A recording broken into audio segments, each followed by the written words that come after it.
सुभद्रा को नहीं नुआ अपडेट आज पुणी आवेदन केबे मिलिबो पंचम किस्ती।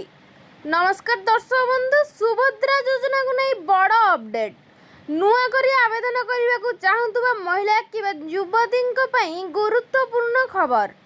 सुभद्रा योजना रे टंका पठाइबा पई आजिठू करिवे आवेदन, अर्थात आवेदन करने को आजिठू पोर्टाल खोला जाउछि।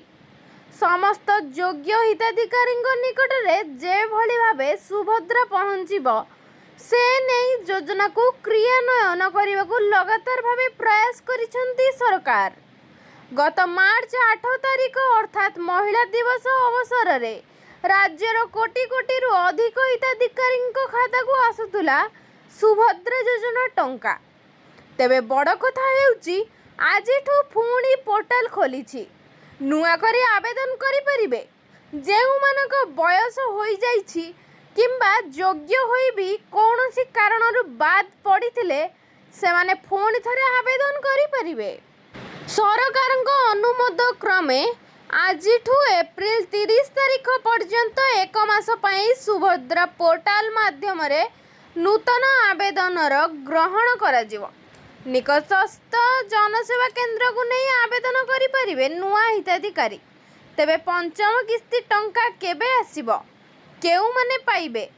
समस्त योग्य हिताधिकारी निकट रे सुभद्रा योजना टंका पहुंचाइबा नहीं पूर्वरु भी घोषणा करि सारिचंती राज्य सरकार।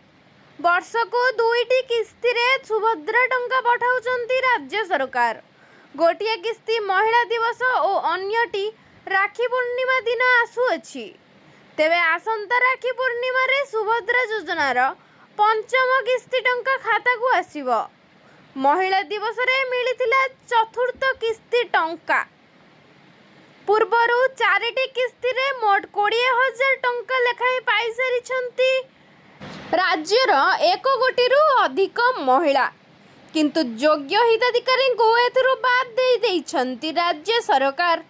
अति सहजरे बुझिबाकू गले आसंता अगस्ट 28 तारिख रे पुणी 5,000 टंका लेखाएं पाइबे सुभद्रा हिताधिकारी।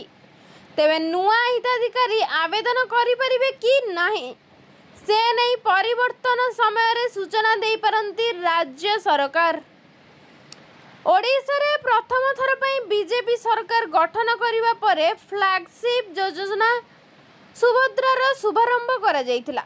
राज्यर 1 कोटी रु अधिक महिला को आर्थिक भावे स्वावलंबी करने उद्देश्य एभली योजना हाथ को नहीं राज्यर सरकार मोहन माझी सरकार। एही योजना बेस लोकाभिमुखी होइतिला।